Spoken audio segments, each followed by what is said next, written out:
Hello everyone, welcome to the Microsoft Virtual Academy series, ITIL for IT Professionals. My name is Nathan Lesnowski. I'm the Director of Infrastructure and Architecture Concurrency, and I'm going to be covering today service design. In service design, we're going to talk about a portion of the ITIL framework, and we're going to dig into how it helps a common IT professional to be more effective in their daily work. So what is service design? What is this all about? Service design is about taking intent to reality. It's about taking the thing that you want to deliver to the business and then pushing it out into production in a structured way. What I like to say is that service design is all about first taking what you intend and then making it real. And being intentional about what you're intending to deploy into production allows us to be careful. It allows us to be structured, allows us to measure and meet and set expectations around what we're delivering to the business. So in service design, we're organizing what we want to deliver so that way our customers get the best experience possible. So where this starts is it starts from receiving the strategy from the previous phase and taking that strategy and incorporating it into a structured design that we then organize requirements around, build an architectural model for, create a specific design for, now in the service design process, and then deploy that design into production in the following phase, which is called service transition. So service design allows us to be able to take things which oftentimes come in an unstructured way, or things that come in a structured way through a project, and bring them in a normalized pattern into our production world. The reality of it is that a lot of our businesses function very unstructuredly. We receive a lot of inputs into our daily IT processes that are not well organized, and we're asked to organize them. So what you can keep in mind is that service design is not just for incorporating new services, but it's also for looking at the things you're presently doing and then taking those things you're presently doing and organizing them so you understand what the model you're using to deliver them is. So for example, if you're currently deploying a new email service or a new customer ordering service, that service requires an architectural model that came from service strategy. It also requires a detailed model of what is the impact of the service on authentication? What's the impact on my infrastructure? What servers is it going to go on? What assets am I going to use? Who's the primary owner? These different elements that go into the design. If I already have a customer ordering application in production, I can capture a lot of that information from my current environment. And I can use that current environment to be able to inform my overall service catalog. So this allows for me to be able to be very structured and very intentional. So what are the elements that go into service design? Well, what I like to talk about is something called a service design package. A service design package are the principal elements that go into a service design. Now, the service design package can be either basic or full. I'm just going to cover what a basic service design package might look like in this particular example. A complex service design package could be 3 or 4 times larger than this. Let's start with this as sort of a bare minimum when we're talking about the things that we're delivering to the business. So let's talk about perhaps something that we already have in place in our business, communication services. Most of us are already delivering email or IM or video services to our customers in the business already. We have some service around this. So if I was talking to my business users, I would say, okay, I have a name for the thing I deliver to the business. I have a reason why I'm delivering it. My name is Communication Services. The description is it delivers email, instant message, and video.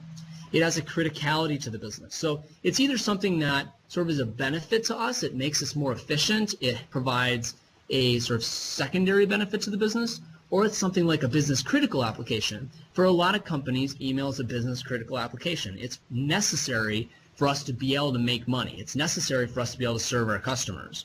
So in this case, business critical means I need this service to function as a business. I have an individual who's my primary owner for the business service. That individual is the person who is the buck stops here individual in IT for that particular service. We also have an owned by organization. In this case, it's concurrency. That's my company. So when we're talking about the owned by organization, we're saying, what organization or sub-organization is this ultimately used by and ultimately owned by? We may even have a separate field called the used by organization, which complements the owned by organization. We have an availability requirement, so it may be 99%, it may be 99.99%. It could be even a structured availability requirement that says during these certain hours we expect 99.9, but outside of these hours we don't really require availability at all. An example might be a company that delivers training materials, and those training materials only have to be available during certain hours. Or training labs for schools only need to be available during certain hours, and outside those hours they might be able to reformat those systems. So availability requirements allow for us to be able to understand our own expectations that we're setting to the business. The affected users are the people who use the service. So in this case you can see it's communication services users. And then we also have support teams. The support teams are the people who are ultimately responsible for supporting that particular service once it's in production. So you can see that these different elements of information that I'm gathering around the service are taking the service that we talked about in our service strategy or an existing service that we already have in production and articulating what we're delivering and also what are the elements that go into being successful with that particular service and who supports it. And many businesses don't have this information for either new services or existing services. So this is something that's sort of new to some companies. So when we take this idea of articulating a service design and where that package goes, what are the tools that support it? Well, Microsoft tools have a sort of unique space in this area. Service Manager is a System Center tool. System Center Service Manager is what we would call the IT Business Service Repository. The business service is that thing we deliver to the business. It's the communication services or customer ordering application, but also it is the container for the service design package content. So when I define who the people are that are responsible for that service, or what the availability requirement is, or what the description of that service is, that content is also going in Service Manager. However, we also have other tools that complement this. So other tools we're also going to prep during the service design package to be able to provide information. So for example, Operations Manager in the System Center space might be used to gather availability information. Or other tools like Azure, for example, might be used in the actual topology. So we're planning out the service design package and saying, this is the content of how we're going to configure this particular system, and here's where it's going to get deployed and its costs and its assets. We might say it's going to get deployed in Azure, it's going to use a scalable web role, we're going to have this connectivity to on-premise authentication through ADFS, we're going to have these different elements of our design that's going to be stored in our CMDB and used over time. So this is a very important practice because it allows for us to take that idea, that intent, and bring it into reality by defining the what of what we're actually deploying. So what I'm going to show now is an element of the service design package inside the context of Microsoft Service Manager.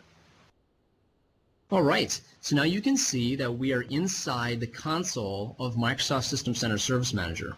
This is one of several user experiences for System Center Service Manager. We can access this information I'm going to show you from its web console, from a web analyst console from partners like Saracen, as well as from the thick console that we have here. Now what you can see in front of you is that we have different elements of configuration, and what I'm focusing on is the business services, because that's ultimately what we're designing a service design package around. So when I look at my services, I can see things like network connectivity services and customer ordering services and certificate services and portal and collaboration, and they're tied to different data elements and they're sorted on different data elements. So I'm going to open up one that I'm currently in a process of provisioning. This got provisioned during my service strategy phase, and this is now going to be moved through the service design package. So I'm going to open this up. So I've defined the name of the thing I deliver to the business. I've delineated its classification, the description of what it delivers to the business. A way to think about this would be, let's say that you have 200 different services that you deliver to the business. Classification is a way to take those 200 services and put them in a bigger bucket. How can I break those 200 services into maybe 20 categories that allow for me to then make decisions around my aggregate of business services? That's something that we want to make sure we don't lose focus of, because ultimately we need to use this information to be able to make decisions long term. We need to use this to aggregate the different processes that we perform up to one aggregate decision-making tree. So the classification provides us that opportunity. The owned by organization of concurrency allows for me to articulate who is it that ultimately runs the service. It may not be who necessarily uses it, it's really who runs the service, who delivers it to the customers. So if I had sub-organizations and maybe my sub-organization runs a particular service out of their branch office but delivers it to the greater corporate community, I might have an opportunity to then say, okay, maybe I'm looking toward a centralization strategy and saying, maybe I should take those services that are currently run by some of my sub-organizations and move those back into my central organization. Or perhaps I'm looking at sort of a distributed model that some of my smaller apps can be run in these local businesses, and I want to distribute it down. So it allows for me to understand where they run out of. It also allows me to understand its particular priority. Keep in mind all these different phases can be customized. So if I were to say, look, I want a critical, high, medium, low, but I also maybe have another status like supercritical, it allows for me to be able to define specific statuses. Sometimes people change these to more non-relative terms. So you can see critical, high, medium, low. There's a little bit of subjectivity to that kind of term. You might be able to change it to something like mission critical or performance categorization, or some kind of term that allows for us to be able to define how it helps us. Maybe it's a convenience instead of a mission critical app. We also have its status. In this case, I can see that it's currently in the requested process. Once I have my service design package completed, I may move it to a in-provisioning process. That would allow for me then to move it from phase to phase. I can also see some other useful information that I would document before I choose to deploy this into production. I have my service owner, Jim Savage. I have the contacts. These are individuals in IT who are my principal analysts for this tool set. They're the people who are ultimately helping make it better from the IT perspective. I have my service customers, who are usually my main business stakeholders. So since this is a customer ordering service, these are my 3 salespersons that I've included as key stakeholders to help me make the service better. So I would go to them and I'd say, how can I do a customer ordering service 2.0 that serves some of the things that are missing in a 1.0? I also have the affected users, who, as you can see, is the entire sales group. So it allows for me to be able to get quite a bit of information that I potentially don't have right now. I find that a lot of businesses who don't have this information find just starting with this list, gathering it from their existing business services that they deliver to their customers, and then also starting around bringing new services in with just this as a minimum, allow them to make better decisions. You can also see I'm setting my availability schedule. This is something that I can marry up to Operations Manager to be able to get that performance characteristic from the system. I also have service components.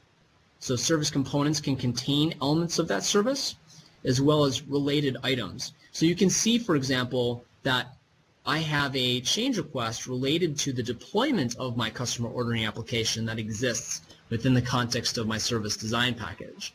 So that's something we'll be talking about a little bit next time on service transition, where we say, how do I take this thing that I'm now operating and can deliver to my business users, and how do I push that into production in a way which allows for me to be able to control it in an effective way? All right, so now that we've walked through an example of a service design package, how do we take this and we take it into reality? What are our next steps? So I'm going to ask a couple practical questions here. First, do you have a service design package or template in your business? Do you have a way to be able to capture the elements of a particular business service before you deploy it to production, or an existing business service? And I would say that different non-standardized versions of this don't count. Do you have an existing standardized way of delivering this particular type of documentation? I find a lot of projects have some documentation with them, but it tends to be pretty out of date by the time we get to looking around at it. So you've got some Visio documents, you might have a Word document tied to it, but ultimately you don't have one place that you're going to. You don't have one standardized capture process as a gate between the discussion about the strategy and the actual implementation of that strategy. Also, do I have documentation of my production services? So even if I don't have that gate right now, what do I have for what I'm actually running? What I usually recommend is that people start by defining the information in the service design package that's important to them, and then capture that information about their existing production services. Imagine going to the business and having them say, I want to cut 25% of your budget. Can you tell me what you'd like to cut out of that 25% of the budget? A lot of businesses, they don't really know what they deliver to their customers. They don't know what it costs. They don't know who's responsible for it and who they'd even go to talk about how they could reduce costs in different areas. So documenting your production services is a really important step. Also, how do I capture my responsibilities? Do you have a standardized RACI process that you go through to say who's responsible, who's accountable, who's consulted?